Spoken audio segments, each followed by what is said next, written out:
Scotland Yard readily admit that they're losing the war against the offending car parker. The number of traffic wardens is a third below establishment, but even allowing for that, it seems few motorists are deterred by penalty tickets or even the threat of higher fines. Of the 1.5 million tickets issued by wardens, only 52% are ever paid. Here in the city of Westminster, it's estimated that 12,000 cars a day are parked illegally, and only 150 of those are towed away. Police say removal isn't profitable, it's only done to keep up appearances. And on rare occasions, even traffic policemen get caught out. Now here's a classic piece of parking. One of the vehicles used by Scotland Yard to tow away parking offenders is itself illegally parked on a yellow line over there. And its crew are inside that building having their breakfast. This is what Scotland Yard wants to introduce onto London streets.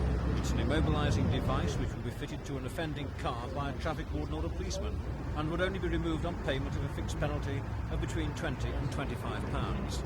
It was demonstrated this morning for the Transport Secretary David Howell, who's being asked to bring in legislation for its introduction next year. Now what you've seen this morning, this wheel clamp device, is something the Metropolitan Police believe that may also help. It's available and being used in other cities in the world, and the Metropolitan Police would like to try it here. But I think it's right first that we look at it. I've just seen it for the first time this morning myself. I'd like the public to have a time to think about it and debate it and get a view as to whether the public, the motoring public, feel it is fair.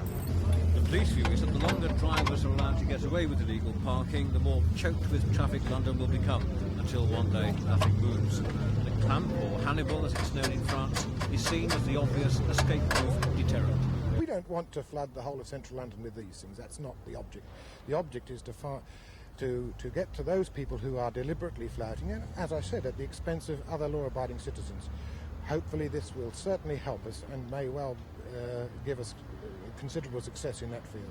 If the clamp is introduced, it's likely 350 of them will be used in an experimental area like Westminster. They cost £200 each, but they could earn their keep many times over. Colin Baker, the Thames News.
Christmas begins with the lights in Regent Street. So without any further ado, I'd like to ask Your Royal Highness if you could leave us down. Thank you very much.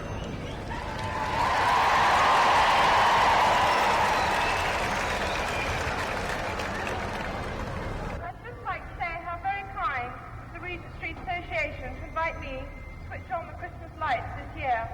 And I'm delighted to have this opportunity of making a small contribution to the Christmas spirit in London. I know these lights give a great deal of pleasure to countless people in the weeks leading up to the 25th December, particularly to families who bring their children to see them. I would like to congratulate the Regent Street Association on their continued involvement in a tradition that helps bring the Christmas feeling to the heart of the great city. It now gives me great pleasure to switch on the lights.